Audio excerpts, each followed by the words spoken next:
사사기 6장 1절에서 11절 말씀입니다. 이스라엘 자손이 또 여호와의 목전에 악을 행하였으므로 여호와께서 7년 동안 그들을 미디안의 손에 넘겨주시니 미디안의 손이 이스라엘을 이긴지라. 이스라엘 자손이 미디안으로 말미암아 산에서 웅덩이와 굴과 산성을 자기들을 위하여 만들었으며 이스라엘이 파종한 때면 미디안과 아말렉과 동방 사람들이 치러 올라와서 진을 치고 가사에 이르도록 토지 소산을 멸하여 이스라엘 가운데 먹을 것을 남겨두지 아니하며 양이나 소나 나귀도 남기지 아니하니 이는 그들이 그들의 짐승과 장막을 가지고 올라와 메뚜기 떼같이 많이 들어오니 그 사람과 낙타가 무수함이라. 그들이 그 땅에 들어와 멸하려 하니 이스라엘이 미디안으로 말미암아 궁핍함이 심한지라. 이에 이스라엘 자손이 여호와께 부르짖었더라.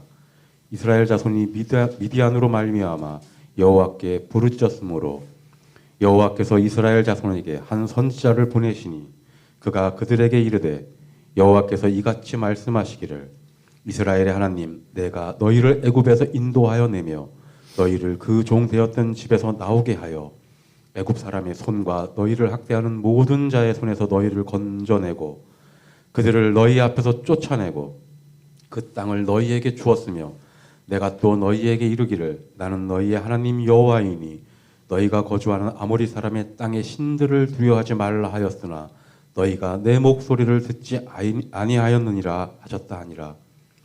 여호와의 사자가 아비에셀 사람 요아스에게 속한 오브라에 이르러 상수리나무 아래 앉으니라. 마침 요아스의 아들 기드온이 미디안 사람에게 알리지 아니하려 하여 이를 포도주 틀에서 타작하더니. 아멘. 아멘. 네, 감사합니다. 자, 오늘 예배 마치면 식사도 없고 모임도 없으니까 예배에 온통 집중해서 은혜 받고 돌아가시기 바랍니다. 네, 같이 한번 인사합시다. 하나님의 말씀을 잘 청종합시다. 이렇게 인사합시다. 하나님의 말씀을 잘 청종합시다. 네. 자, 오늘 미디안 앞에서 궁핍하십니까? 라는 제목으로 좀 말씀을 나누겠습니다. 자, 여러분, 내가 무엇인가를 잘못했는데 뭘 잘못했는지 모르는 경우가 한 두 가지가 있습니다. 그 잘못한 것에 대해서 배우지 못했을 때, 그렇죠? 배우지 못했을 때 잘못을 해놓고도 자신이 잘못한지를 모르게 됩니다. 또 하나는 잘못을 했는데 그 잘못한 것을 지속적으로 행할 때, 계속해서 행할 때 양심이 굳어져서 그것이 체질화되고 습관화되어서 나중에는 그 잘못한 것이 잘못했다라는 것을 깨닫지 못하는 경우가 있어요. 자, 여러분, 그런데 이제 우상숭배라는 것은, 여러분, 우상숭배가 사람들이 잘못했다라는 것을 알까요? 몰라요.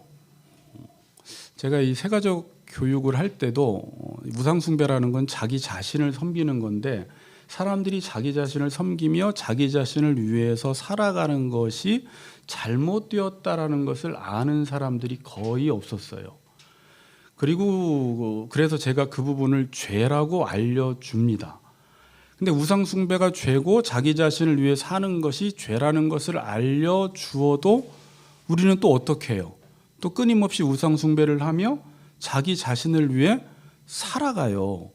왜냐하면 우리가 정상적인 삶을 살다가 어느 날 우상숭배를 한 게 아니라 태어날 때부터 자기 자신을 위해 살아간 죄성을 가지고 태어났기 때문에 우상숭배가 몸에 배었고 체질화되어진 사람들이라 우상숭배가 잘못되었다라는 것은 알지만, 이것이 죄라는 것은 알지만 다른 모든 사람들도 다 그렇게 살아가고 예수 믿기 이전에 내가 항상 그렇게 살아왔기 때문에 이 우상숭배를 행하며 나 자신을 위해 살아가는 것을 죄라는 것이라고 잘 느끼지 못하고 살아간다라는 것입니다.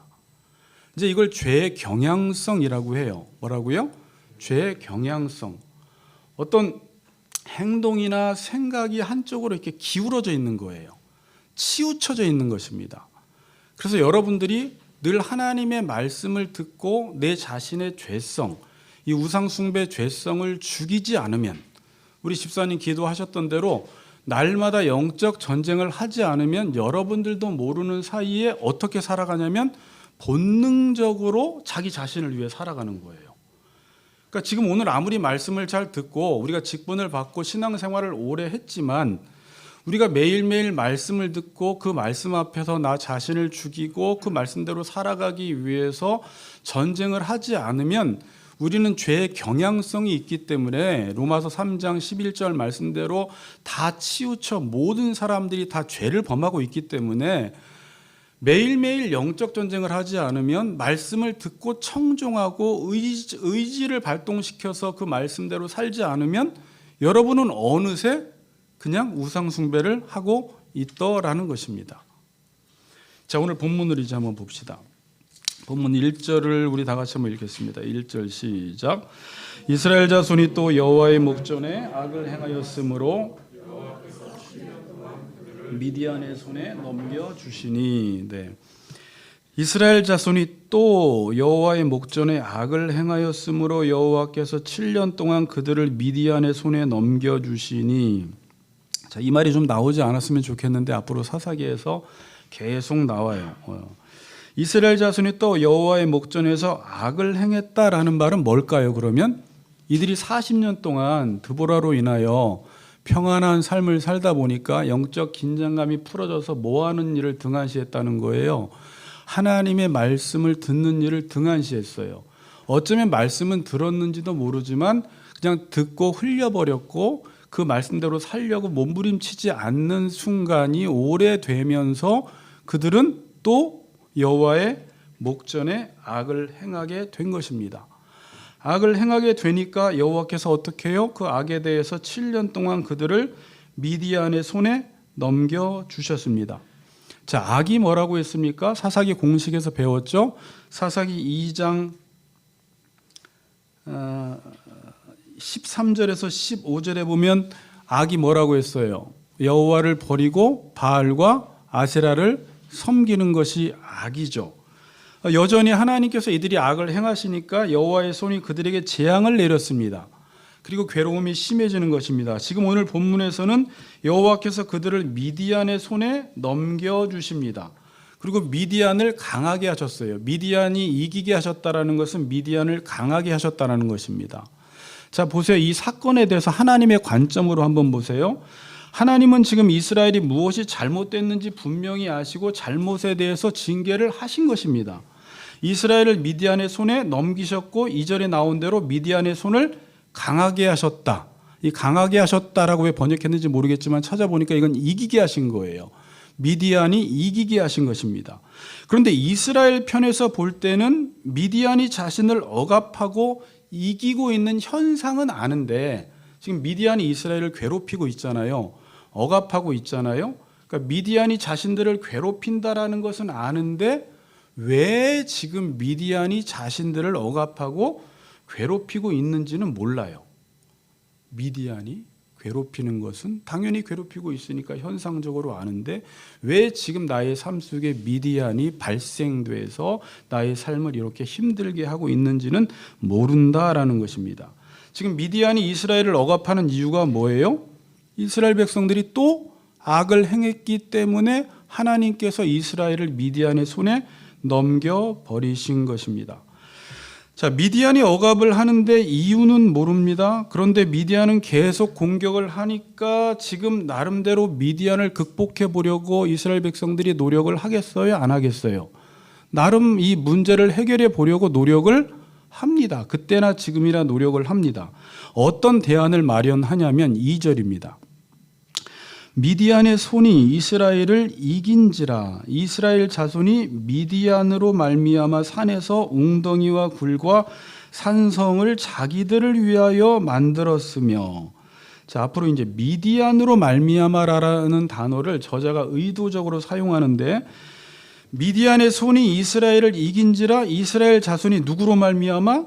미디안으로 말미암아 산에서 웅덩이와 굴과 산성을 자기들을 위해서 만드는 것입니다.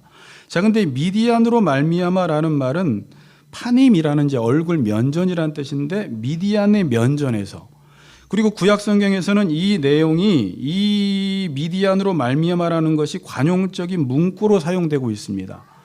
그래서 창세기 3장 8절에서 아담과 하와가 죄를 짓고 하나님의 낯을 피했다 할 때, 하나님의 낯을 피했다 할 때 이 단어를 사용하고 있습니다.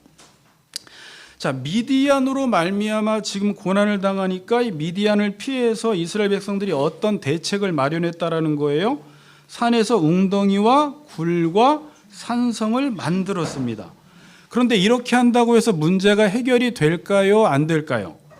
안 돼요. 왜요? 하나님께서 이스라엘을 미디안의 손에 넘겼기 때문에 뭘 해도 이 미디안을 피할 수가 없는 것인데 이스라엘 백성들은 미디안이 자신들을 치니까 자신들이 할 수 있는 일은 지금 하나님과의 관계 속에서 이 문제를 생각하지 않고 이 미디안을 피해보기 위해서 산으로 도망가서 뭘? 동굴과 웅덩이와 산성을 만들었다라는 거예요. 여기서 산은 우리처럼 저런 도봉산, 우이동 그런 산을 말하는 게 아니에요. 광야를 말하는 거예요. 일반적으로 이스라엘은 광야라고 할 때 우리가 생각하는 그 사막은 20%밖에 없고 대부분 다 바위산이에요. 그 산으로 도망가서 숨어야 되니까 굴을 파고 웅덩이를 파고 산성을 지어서 미디안으로부터 피해 보려고 했다는 것입니다. 그게 이제 미디안으로 말미암아라는 의미예요. 자, 여러분, 아담과 하와가 죄를 짓고 어떻게 했습니까? 하나님을 피해서 숨었죠. 근데 여기서 피한다고 해결되는 문제가 아닙니다. 그런데 인간은 그러한 방식으로밖에 문제를 해결하지 못하는 것입니다. 인간은 죄를 짓고 계속 여호와를 피하는 삶을 살아가요. 그래서 창세기 4장 17절에 어떻게 시작이 돼요? 가인의 후손들이. 가인이 여호와를 떠나 그래요. 여호와를 피하여. 그가 그 다음 구절에 바로 한 일이 뭐예요? 성을 쌓는 일을 해요. 불안하기 때문에. 아담과 하와가 하나님을 피해서 내가 두려워하여 숨었나이다 그러죠. 같은 패턴으로 계속 가요. 그리고 나서 성을 쌓는 방식으로 이 문제를 해결해 보려고 하는데 인생 속에서 문제가 해결이 돼요? 안 돼요? 해결이 안 됩니다. 인생의 문제를 바르게 진단하지 못하니까 해결책을 지금 바르게 내리지 못하는 것입니다. 자, 미디안이 이스라엘을 얼마나 힘들게 했냐면 3절에서 5절까지 얼마나 이스라엘 백성들이 미디안으로부터 억압을 당하고 학대를 받았는지를 표현하고 있습니다. 3절에서 5절 이스라엘이 파종한 때면 미디안과 아말렉과 동방 사람들이 치러 올라와서 진을 치고 가사에 이르도록 토지 소산을 멸하여 이스라엘 가운데 먹을 것을 남겨두지 아니하며 양이나 소나 나귀도 남기지 아니하니 이는 그들이 그들의 짐승과 장막을 가지고 올라와 메뚜기 떼같이 많이 들어오니 그 사람과 낙타가 무수함이라 그들이 그 땅에 들어와 멸하려 하니. 여기 계속 나오는 단어가 무엇이냐면 동사가 멸했다, 남겨두지 않았다라는 거예요. 다 멸해버리는 거예요. 다 남겨두지 않습니다. 자, 이스라엘이 파종할 때가 되면 파종이 뭐예요? 씨를 뿌린다라는 것이죠. 왜 씨를 뿌릴 때 올라왔을까? 씨를 뿌리고 열매를 맺을 때 올라오면 좋지 않았을까 생각했는데 여기 완료형으로 쓰였더라고요. 씨를 뿌리고 이제 씨가 나고 싹이 날 때 미디안 족속들이 올라왔어요. 동방 사람들 모압과 암몬과 동방이 요단강 동편 있죠. 암몬, 모압, 에돔 사람들 중에 누군지는 모르겠는데 지금 미디안 사람들과 아말렉과 동방 사람들이 올라와서 이스라엘 가운데 먹을 것을 남겨두지 아니하고 또 가축들 양이나 소나 나귀도 남기지 아니하니 이는 그들이 그들의 짐승과 장막을 가지고 올라와서 장막을 가지고 올라왔다라는 건 뭐예요? 잠시 잠깐 있다 가는 것이 아니라 거기에 장막을 치고 계속해서 이들을 공격을 했다라는 거예요. 메뚜기 떼같이 많이 들어오니 그 사람과 낙타가 무수함이라 그들이 그 땅에 들어와 또 멸하려 했다라고 지금 말하고 있습니다. 여기서 메뚜기 떼같이라는 말은 이 메뚜기 떼라고 성경에서 사용될 때는 애굽을 심판할 때 하나님이 사용하시던 징계의 도구입니다. 메뚜기 떼라고 할 때는. 그러니까 지금 일어나는 모든 일들은 뭐라는 거예요? 하나님이 지금 징계하신다라는 것입니다. 농사를 다 망쳐버렸습니다. 가축대들을 다 멸해버렸습니다. 죽였는지 가져갔는지 모르겠지만 지금 성경에서는 모든 것들을 남겨놓지도 않았고 다 멸해버렸다 그래요. 자, 미디안이 이스라엘을 억압한 기간이 지금 몇 년이에요? 7년이에요. 그동안 다른 이방인들에게 억압한 기간에 비하면 짧아요. 지금 에후 때는 몇 년? 18년. 드보라 때는 20년. 그런데 지금은 7년. 그런데 가만히 내용을 보니까 그 고통은 이전보다 훨씬 더 강해요. 시간이 지날수록 이스라엘의 징계 수위가 더욱더 높아지고 있습니다. 예전에는요, 이방인들이요, 그냥 이스라엘 백성들을 다스리고 통치하면서 그들이 농사를 잘 짓게 해서 그들로부터 조공을 받아들였어요. 그렇죠. 이렇게 멸하거나 남겨두지 않고 완전히 다 생존 자체를 위협하진 않았습니다. 근데 지금은 완전히 메뚜기 떼처럼 올라와서 그들의 농사 지은 것들을 다 먹어 치워버리고 또 가축들을 다 멸해버렸다라고 하는 것입니다. 하나님이 지금 무섭게 심판을 하시는 것입니다. 여러분, 이들의 상황을 한번 생각해 보세요. 매일매일 그들이 쳐들어와요. 그래서 매일 피하고 도망다니는 삶을 살아가요. 웅덩이를 파요. 굴을 파요. 산성을 쌓아요. 정신적으로 심리적으로 얼마나 힘들었겠어요.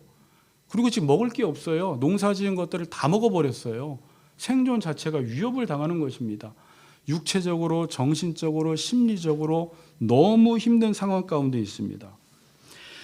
여러분, 이 말씀은 지금 신명기 28장에서 이스라엘 백성들이 하나님의 말씀을 청종하지 않을 때 나타나는 현상이에요. 자, 신명기 28장 33절부터 제가 읽어드릴게요. 근데 이 내용이 좀 무서워서 좀만 읽어드리고 다는 안 읽을 테니까 집에 가서 읽어보세요. 28장 33절, 내 토지 소산과 내 수고로 얻은 것을 내가 알지 못하는 민족이 먹겠고 너는 항상 압제와 학대를 받을 뿐이리니. 38절에서 42절 읽을게요. 내가 많은 종자를 들에 뿌릴지라도 메뚜기가 먹음으로 거둘 것이 적을 것이며. 39절, 내가 포도원을 심고 가꿀지라도 벌레가 먹음으로 포도를 따지 못하고 포도주를 마시지 못할 것이며, 내 모든 경내에 감람나무가 있을지라도 그 열매가 떨어짐으로 그 기름을 내 몸에 바르지 못할 것이며, 내가 자녀를 낳을지라도 그들이 포로가 됨으로 너와 함께 있지 못할 것이며, 내가 모든 나무와 토지 소사는 메뚜기가 먹을 것이며. 뒤에 쭉 나와 있어요. 이게 제가 예전에 한번 설교하면서 이게 완전히 허무 시리즈라고 했어요. 헛수고. 자기가 뿌린 것을 하나도 거두지 못하는 거예요. 그래서 뿌릴지라도 적을 것이며, 심고 가꿀지라도 따지 못하고, 감람나무가 있을지라도 그 기름을 내 몸에 바르지 못할 것이며, 자녀를 낳을지라도 너와 함께 있지 못할 것이다. 이게 지금 하나님의 말씀을 청종하지 않았을 때 하나님이 내리시는 징계라는 것입니다. 뒤에 쭉 보다 보면 46절에 이런 말씀이 있습니다. 이 모든 저주가 너와 내 자손에게 영원히 있어서 표징과 훈계가 되리라 라고 말하는데요. 여기서 표징이라는 말이 증거, 표시, 징조라는 말입니다. 그러니까 이렇게 된 것이 지금 뭐라는 거예요? 하나님이 멸하신 증거라는 거예요. 그냥 우연히 비가 안 와서 농사를 잘 못 지어서 그런 것이 아니라 이러한 현상들이 나타나면 하나님이 멸하신 증거라는 것입니다. 그러니까 지금 이스라엘이 미디안에 의해서 피해를 보고 멸망을 당하는 것은 뭐 때문에 그런 거예요? 하나님이 멸하신 증거요, 표시라는 것입니다. 그런데 이스라엘은 이게 하나님이 멸하신 증거요, 표시요, 재앙이라는 것을 알아요, 몰라요? 지금 모르고 있어요. 그러니까 문제 해결책을 하나님 앞에서 찾지 않고 어떻게 찾아요? 미디안의 면전 앞에서 미디안으로 말미암아 산에 올라가서 웅덩이를 파고 산성을 쌓고 동굴을 파는 형식으로 그들의 문제를 해결해 보려고 하는 것입니다. 자, 6절 봅시다. 이스라엘이 또 미디안으로 말미암아, 주세요. 미디안으로 말미암아 궁핍함이 심한지라 이에 이스라엘 자손이 여호와께 부르짖더라. 뭐 때문에 부르짖어요? 미디안으로 말미암아 미디안의 면전에서 미디안을 피하여 궁핍함이 심한 것입니다. 그래서 궁핍함이라는 단어는 미약하다, 쇠약하다, 정신적, 육체적인 모든 일에서 매우 비천하고 미약한 상태에 빠졌음을 묘사해 주는 동사예요. 점점점, 그러니까 지금 미디안이 공격을 하는데 자신들은 나름 대안으로 산성을 쌓고 웅덩이를 파고 동굴을 만드는데 시간이 지나갈수록 뭔가 상황이 좋아지는 것이 아니라 어떻게 돼요? 궁핍함이 점점 심해지고 있다라는 것입니다. 자, 이스라엘은 이 문제가 자신들의 방법으로 해결이 안 되니까 어떻게 합니까? 6절. 이스라엘이 미디안으로 말미암아 궁핍함이 심하니까 이에 이스라엘 자손이 여호와께 부르짖는 것입니다. 믿지 않는 사람은 대안이 없어요. 그래서 많은 사람들은 그냥 삶을 포기해 버립니다. 자살합니다. 그러나 하나님을 믿는 사람은 잘 믿지는 않지만 자기가 믿는 하나님이 여호와라는 것을 알아서 이러한 위기 상황 속에 어떻게 하냐면 부르짖는데, 제가 예전에는 그 부르짖는다라는 것이 긍정적으로 쓰일 때도 있고 왜 부르짖는지를 잘 몰랐는데 오늘 본문에서는 분명히 부르짖는 이유를 분명히 밝히고 있어요. 7절 보세요. 7절 읽습니다. 시작.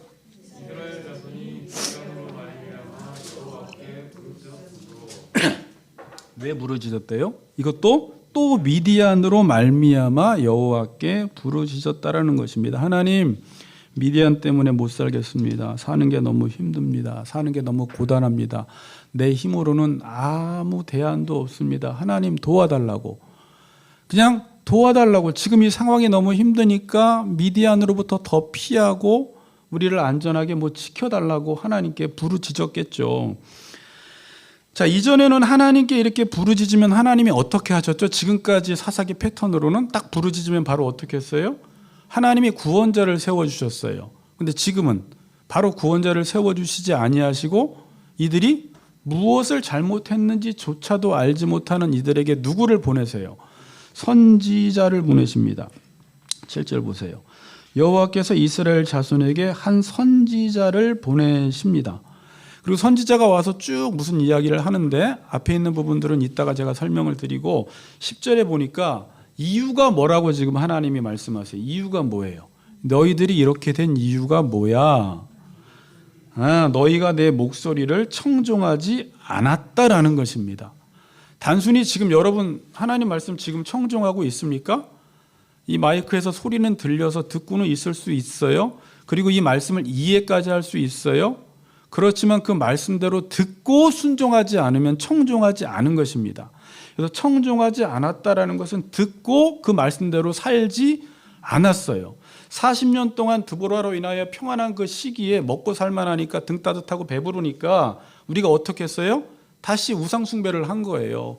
여호와의 말씀을 듣기는 들었는지 모르겠지만 예배를 드렸는지는 모르겠지만 그 말씀을 등한시 여겼어요. 무게를 두지 않았어요. 가볍게 여겼어요. 청종하지 않아서 지금 미디안을 내가 너희들에게 보냈고 미디안의 손에 넘겨버렸다라는 거예요. 자, 그럼 이스라엘이 궁핍함이 심해서 미디안으로 말미암아 여호와께 부르짖었어요. 하나님이 선지자를 보냈어요. 답도 알려주었죠. 어떻게 하면 이 상황에서 벗어날 수 있는지 답이 뭐예요? 여호와의 말씀을 청종하면 되겠죠. 자, 근데 여러분 같으면 지금 이런 상황 속에 있다고 해봅시다. 이스라엘 백성들처럼 이렇게 모든 것들을 다 멸해버리고 남겨두지 않고 너무 삶이 궁핍하고 내 삶이 쇠약해졌어요. 그래서 선지자가 나타나서 누군가 목사가 나타나서 이야기했어요. 문제는 여호와의 말씀을 청종하지 않았다. 그럼 여러분들은 바로 아멘 그러고 바로 여호와의 말씀을 청종할까요? 안 한다라는 거예요. 왜냐하면 성도들은 이걸 답이라고 생각을 하지 않아요. 지금 성도들이 원하는 것이나 이스라엘 백성들이 원하는 것은 뭘 원하고 있을까요? 현실적인 대안을 원해요.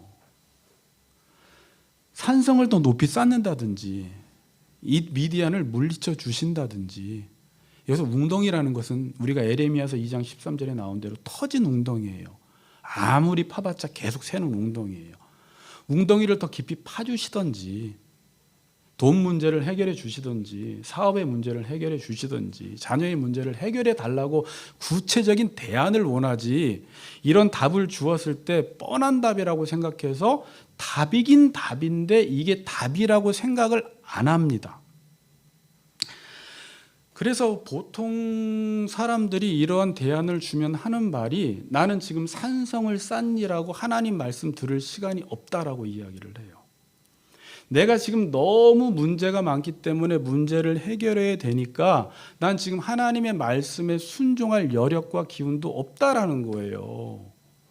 그래서 계속해서 삶의 문제가 풀리지 않는 거예요. 하나님이 답을 줬어요, 안 줬어요? 줬어요, 분명히. 자, 이렇게 다음 주에 살펴볼 건데, 기드온이 다음 주에 되게 사사임에도 불구하고 이런 질문을 던져요. 이것만 그냥 제가 볼게요. 이정미 집사님 웃으시네. 다 알아차린 것처럼. 자, 기드온이 13절 보세요. 그에게 대답하되 오 나의 주여 여호와께서 우리와 함께 계시면 어찌하여 이 모든 일이 우리에게 일어났나이까 그래요. 지금 사사인 기드온조차도요, 왜 이러한 일이 일어났는지를 알지를 못하고 이 원인을 누구에게 돌려요? 하나님께로 돌려버려요. 자기가 뭘 잘못했는지를 모르는 거예요. 그리고 뒤에 보세요. 또 우리 조상들이 일찍이 우리에게 이르기를 여호와께서 우리를 애굽에서 올라오게 하신 것이 아니냐, 이 모든 이적이 어디 있나이까, 왜 이적이 안 일어나냐라는 말도 하고요. 이제 여호와께서 뭐라고요? 우리를 버리사 미디안의 손에 우리를 넘겨주셨나이다.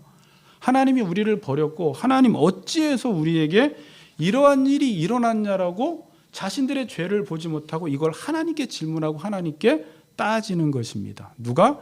사사가. 사사의 수준이 이 정도였으면 이스라엘 백성들은 어떻겠어요? 더 몰라요. 자신의 삶이 지금 진단이 안 되는 것입니다. 자, 그러면서 선지자가 하는 말씀이 뭐냐면 아까 10절에 보세요. 내가 또 너희에게 이르기를 나는 너희의 하나님 여호와이니 너희가 거주하는 아모리 사람의 땅의 신들을 뭐하지 말라?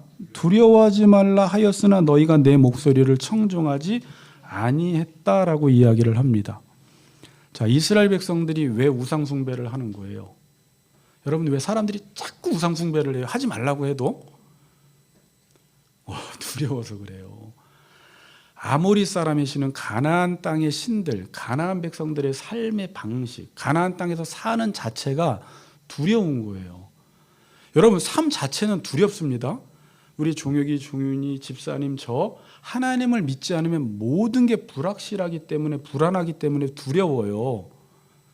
내 노후가 어떻게 될지, 내 미래가 어떻게 될지, 돈이 없어도 두렵고, 집이 없어도 두렵고, 돈이 좀만 부족해도 두렵고, 누군가가 날 도와주지 않아도 두렵고, 자녀의 앞길이 잘 펼쳐지지 않을 때 두렵고, 모든 게 두려워요.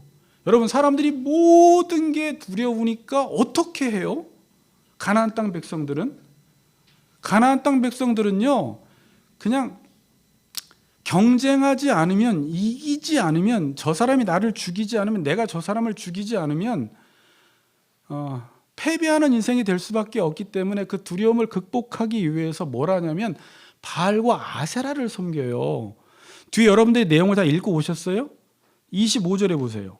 나중에 기드온에게 하나님이 뭐 하라고 해요? 바알과 아세라 상을 치라고 하죠. 그럼 이 당시에 바알과 아세라를 좀 섬겼다라는 거예요? 섬기지 않았다라는 거예요? 섬기고 있었다라는 거예요. 그런데 이 바알과 아세라를 치는데도 낮에 하지 않아요. 밤에 부숴요. 왜 그래요? 두렵다는 거예요. 누가 두려워요? 지금 자기 옆집 사람들이, 동료들이, 마을 주민들이 두렵다라는 거예요. 이 말은 뭐예요? 모든 사람이 다 우상 숭배를 하고 있었다라는 거예요. 그러니까 우상 숭배를 치는 게 하나님의 명령인데도 두려운 거예요. 그러면서 마을 사람들이 결국은 기드온이 이걸 부셨다라는 것을 알고 나서 어떻게 해요? 기드온을 죽이자는 거예요. 기드온을 죽이는 게 당연하다 이렇게 말을 하고 있어요. 30절에. 그러니까 이들의 지금 사고방식이 어떤 거예요? 우상 숭배를 하는 사람들을 죽이는 게 원래 당연한 거죠. 근데 이들은 어떻게 해요? 우상 숭배를 하는데 그 우상 숭배를 지금 기드온이 파괴했으면 그 우상 숭배를 파괴한 기드온을 죽이는 게 당연하다라고 이야기하며 가치관이 완전히 전도된 상태에 있었고 우상 숭배하는 게 완전히 팽배해져 있었던 거예요. 그러니까 이스라엘 백성들이, 여러분들도 마찬가지잖아요. 하나님을 섬기면서 모든 사람들이 경쟁사회 속에서 막 치고 올라가고 돈도 많아야 되고 높아져야 되다 보니까 상대적으로 비교하다 보니까 내가 이래서 잘 살 수 있을까? 나의 노후는 책임질 수 있을까? 우리 자녀들은 나는 지금 어떻게 잘 살 수 모든 게 두렵잖아요. 그러니까 이들도 뭘 했어요? 이스라엘 백성들도 바알과 아세라를 섬긴 거예요. 바알과 아세라가 뭐예요? 풍요의 신이에요. 다산의 신이에요. 이들에게 필요했던 건 하나님이 아니라 풍요와 다산이 지금 필요했던 거예요. 그래서 자연스럽게 우상 숭배를 한 거예요. 근데 하나님이 지금 두려워하지 말래요. 두려워하지 말라는 말은 뭐 용기를 가져라, 배짱을 가져라 그런 말이 아니에요. 두려워하지 말라는 말은 뭘까요? 여호수아 1장에 하나님이 여호수아에게 두려워하지 말라 이 말이 뭐예요? 하나님의 언약을 기억하고 신뢰하라는 말이 두려워하지 말아라 그 말이에요. 그러면서 너는 율법책에서 떠나지 말게 하며 좌로나 우로나 치지 말고 그 가운데 기록한 대로 지켜 행하라는 거죠. 그렇게 할 때는 두려워요, 안 두려워요? 진짜 안 두려울까요, 집사님? 안 두려워요, 정말로. 왜냐하면 제가 지금 뭐라고 했어요? 언약을 기억하고 신뢰하라는 거죠. 언약이 뭐예요? 하나님이 우리에게 약속한 것을 주시겠다고 언약을 하셨죠. 여러분 잠언서 29장 18절에 보면 묵시가 없는 백성은 방자에 행하거니와 여호와의 율법을 지키는 자는 복이 있다 그래요. 그리고 사무엘상 3장 1절에서도 말씀이 희귀하면 이상이 보이지 않아요. 자, 말씀이 희귀하면 이상이 보이지 않아요. 하나님의 말씀이 전해지지 않으면 하나님의 언약이 보이지 않기 때문에 언약이 보여야지 삶을 안심할 수가 있어요. 평안을 누릴 수가 있어요. 아무리 가나안 백성들이 지금 경쟁하며 살더라도 하나님이 나에게 주실 그 복들을 생각하면서 앞으로 이루어 주실 것들을 생각하면서 나는 하나님의 백성이지 하나님이 책임져 주시지 먼저 하나님의 나라와 의를 구하면 하나님이 나의 삶을 책임져 주신다고 했지 라는 말씀을 믿으면 두려워하지 않고 하나님의 말씀을 따라 살아갈 수 있는데 지금 언약을 기억하지 않으면 보이는 게 언약은 보이지 않고 뭐만 보여요? 가나안 땅에서 살아가는 삶 속에서 사람들이 얼마나 치열하게 살아가는 것을 보면서 내가 어떻게 하면 저기서 살아남을까만 생각하다 보니까 얼마나 삶이 두려워지는지 몰라요. 자, 이번 주에 이렇게 TV를 보다 보니까 딱 그 장면만 나왔는데 그 앞뒤 장면은 제가 모르겠는데 연예인들이 안방에서 그 뭐라 그래요? 이 머리에 이렇게 장착해서 영화를 보는 거 있잖아요. 이렇게 딱 장착하고 영화를 보는 4D 입체 영화가 있잖아요. 근데 그 개그맨들인 것 같은데 딱 앉아서 그걸 보면서 막 무서워하는 거예요. 그러니까 자기는 지금 안방에 좋은 곳에 있어요. 근데 여기서 뭐가 보여요? 보는 거 보니까 귀신의 집에 들어갔다고 하더라고요. 귀신의 집에 들어가니까 너무 무서워서 막 떨리는 거죠. 막 이러고 있는 거예요. 그러면서 너무 무서우니까 확 집어 던지더라고요. 제가 그걸 보면서 이 본다라는 게 믿음이잖아요. 보는 게 믿음이잖아요. 그러니까 저나 여러분이나 말씀을 계속 듣다 보면 처음에는 말씀이 희미하게 그려지다가 말씀을 계속 듣다 보면요. 그 말씀이 뚜렷하게 그려지면서 이상이 보여요. 미래가 보여요. 앞으로 하나님이 나에게 주실 비전이 보이면은 그 비전이 보이기 때문에 지금 삶은 두렵더라도 두려워하지 않아요. 근데 언약을 딱 장착하지 않으면 여기다가 장착하지 않으면 뭐가 보여요? 세상이 보이니까 너무 두려운 거예요. 여러분들도 그러지 않나요? 내가 하나님의 말씀 앞에 확실히 서 있을 때는 두렵지 않다가 하나님의 말씀이 희미해지고 희귀해지면 삶이 다시 두려워지기 시작하는 거예요.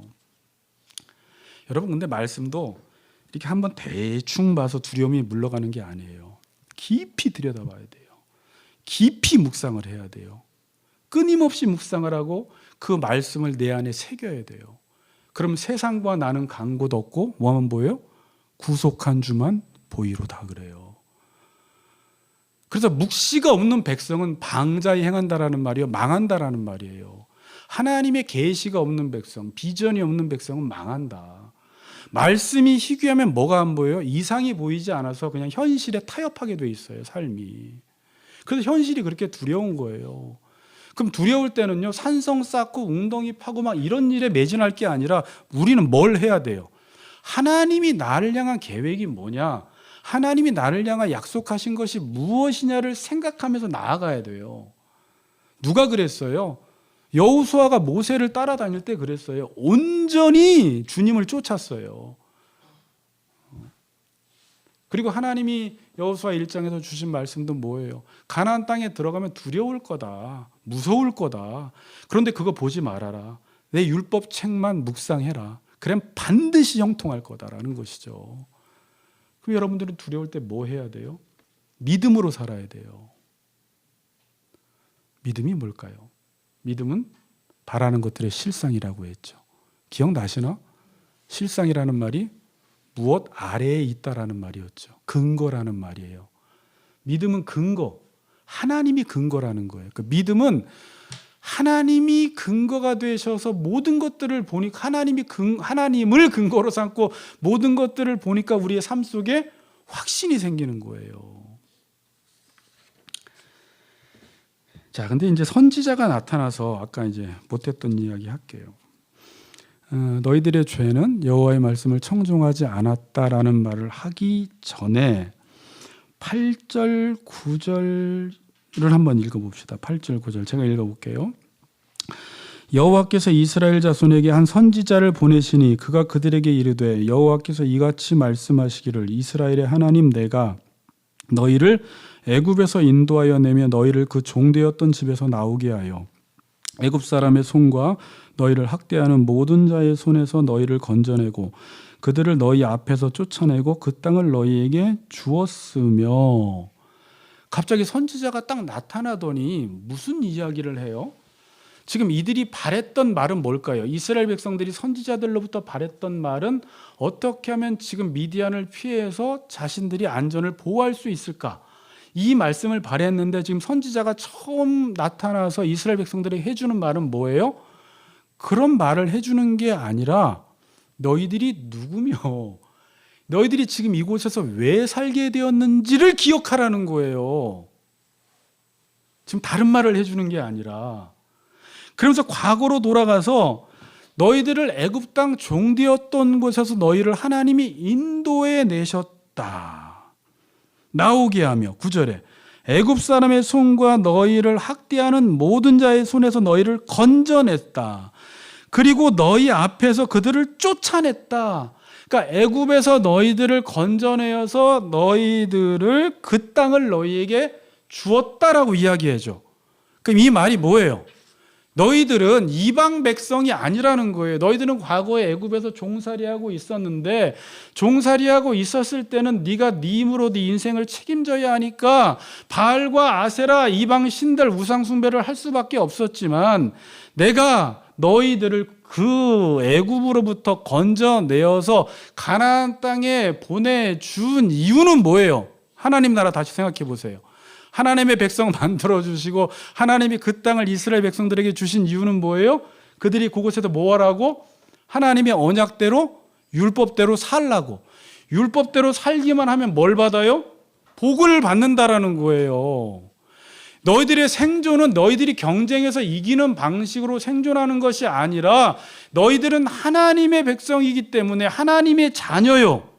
하나님이 너희에게 주신 땅에서 율법을 따라 살기만 하면 가나안 땅은 약속의 땅, 젖과 꿀이 흐르는 땅이 될 텐데 다시 이전의 종살이로 돌아가 있으니까 선지자가 나타나서 지금 미디안에게 이길 방법은 미디안을 피할 대안은 이거야 라는 걸 알려주는 게 아니라 얘들아 너희들이 지금 누구인지 알아? 저번에 말씀해 드렸잖아요. 너희들의 소속, 너희들의 신분이 뭔 줄 알아? 이 부분을 다시 한번 되새겨주는 거예요. 너희들은 지금 그곳에서 하나님의 백성으로서 다른 거 아무것도 신경 쓰지 말고 여호와의 말씀에 순종하기만 하면 복을 받는 백성이라는 거예요. 이스라엘은 행복자라는 거죠. 그런데 이들이 가나안 땅에 살다 보니까 또 정체성을 잃어버렸어요. 저는 늘 문제가 그거인 것 같아요. 우리를 구원시켜 놓고 바로 천국 갔으면 되는데 소속은 바뀌고 신분은 바뀌었는데 이 땅에 남겨놓으니까 막 성도들이 헷갈려하는 거예요.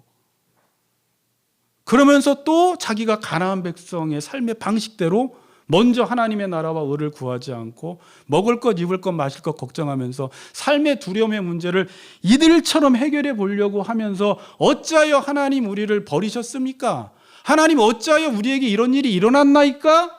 라고 이야기했을 때 하나님이 답을 주시죠. 내 말을 듣지 않아서 그렇다 라고 이야기하지만 우리는 그걸 뭐라고요? 답이라고 생각하지 않는다라는 거예요. 끊임없이 현실적인 대안을 하나님께 요구하는 거예요. 다음 주에 보면요, 더 안심한 내용들이 더 많이 나와요.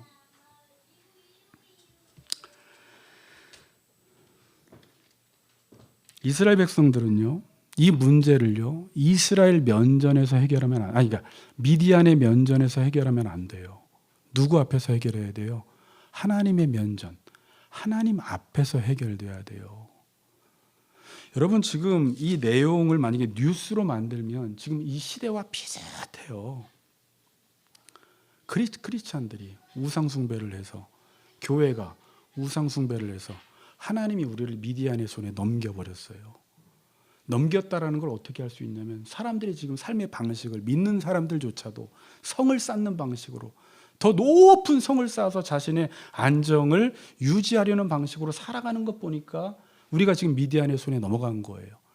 그런데 시대가 흐를수록 여러분, 겉으로 보기엔 잘 사는 것 같은데 지금 사람들은 궁핍함이 훨씬 더 심해져요. 육체적으로 더 쇠약해져요. 정신적으로 더 쇠약해져요. 우울증 걸려요. 공황장애 걸려요. 잠을 못 자요. 술을 마시면 잠을 자질 못해요. 마약을 하지 않으면 살 수 없는 상황에까지 왔어요. 과거에는 그렇지 않았어요. 지금이 더 그래요. 뭐 AI다, 뭐 인공지능이다 하지만 지금 삶의 현상은 사람들이, 이번에 어떤 영화에서 그런 말을 하던데, 미치지 않은 사람이 아무도 없다고 다들. 그런 세상이에요. 그런데 여기서 대안이 무엇인지를 하나님의 말씀은 분명히 이야기하는데 미디안의 문제를 미디안 앞에서 해결하려고 하니까 미디안의 문제가 해결이 안 되는 거예요. 미디안의 문제는 하나님 앞에서 해결해야 돼요. 악을 행해서 그런 거예요. 우상 숭배를 행해서 그렇다라는 거예요. 이게 로마서 1장에 정확히 나와 있어요. 로마서 1장 18절에 하나님의 진노가 불의로 진리를 막는 사람들의 모든 경건하지 않음과 불의에 대하여 나타났다 그래요. 제가 이 부분을 그때는 막 흥분해서 설교했었는데, 이 땅의 모든 의의 문제 있잖아요. 로마서 1장에 나오는 모든 의의 문제, 불경건의 문제, 동성연의 문제, 사람들이 29가지의 죄악들을 저지르는 문제는요, 어떻게 해결이 되냐면 의의 문제는 의의 문제로 해결되는 것이 아니라 경건하지 않아서 의의 문제가 발생한 거예요. 불의해진 거예요. 그럼 불의를 해결하려면 무엇을 해결해야 돼요? 하나님과의 관계가 회복돼야 돼요. 그런데 3장에 보면 유대인들마저도 이걸 해결하지 못해요. 그들은 율법적으로 율법을 잘 지켰는지 모르겠지만 내적으로 부패해 있었어요. 그래서 사도 바울이 그 부분을 지적해요. 겉으로는 너희들 종교인들로 보이지만 결국 내면을 할례받아라. 니네 내면이 문제다. 남을 판단하는 그 판단으로 네 자신을 판단해봐라. 그러면서 이 문제를 풀어나가거든요. 그리고 3장에 모든 사람들은 다 죄인이다. 율법 아래 가두어졌다. 이렇게 지금 나가고 있어요. 설교 끝났어요. 결론인데, 미디안의 문제는 뭘로 풀어야 돼요? 미디안 앞에서 풀 게 아니라, 미디안으로 말미암아로 풀 게 아니라 하나님 앞에서 풀어야 돼요. 이 시대 많은 그리스도인들이 이런 질문해요. 아까 기드온이 했던 질문, 어찌하여 하나님 이런 일이 우리에게 일어났나이까? 답이 뭐라고요? 여호와의 말씀을 청종하지 않아서 그렇다라는 거예요. 자, 제가 근데 이걸 결론으로 딱 줄려다가 여호와의 말씀을 청종하십시오라고 말해도 왜 우리가 여호와의 말씀을 청종하지 못하냐면, 계속 가나안 땅을 두려워하면요, 세상을 두려워하면요, 우리의 주파수가 어디에 맞춰져 있냐면 세상에 맞춰져 있어요. 그래서 세상의 말밖에 안 들리는 거예요. 그러면 우리가 누구를 두려워해야 돼요? 이 잘 듣기 위해서는 하나님을 두려워해야 되고 율법을 두렵고 떨림으로 들어야 돼요. 세상을 두려워하는 것보다 하나님의 말씀을 훨씬 더 두려워해야 돼요. 그래야지 그때서야 말씀이 들리기 시작해요. 무슨 말인지 알겠어요? 잘 들려요, 그때는. 그런데 내 마음이 온통 세상에 가 있고 내가 이 세상에 이런 문제들을 해결해야지 나는 잘 살 것이라고 생각이 들면 귀가 어디로 가 있어요? 세상으로만 가 있고 거기서부터 오는 정보들에 아주 민감해요. 하나님의 말씀은 한쪽으로 듣고 흘려버려요. 그럼 우리의 문제는 뭐예요? 너 그 땅의 백성들 두려워하지 말라는 거예요. 가나안 신들 두려워하지 말라는 거예요. 하나님 말씀하시는 건. 누구만 두려워해라. 생사화복을 주관하시는 하나님만 두려워하라는 거예요. 너희들은 하나님의 백성이 되면 내가 책임진다라는 것입니다. 누구 말만 들으라는 것입니까? 하나님 말씀만 들으라는 거예요. 두려워할 자를 두려워하고 그분 말씀을 들으면 반드시 살아난다는 것입니다. 여호와의 말씀에 청종하여 올 한 해 복을 받는 우리 같이 걷는 교회 성도님들 되시기를 주의 이름으로 축복합니다.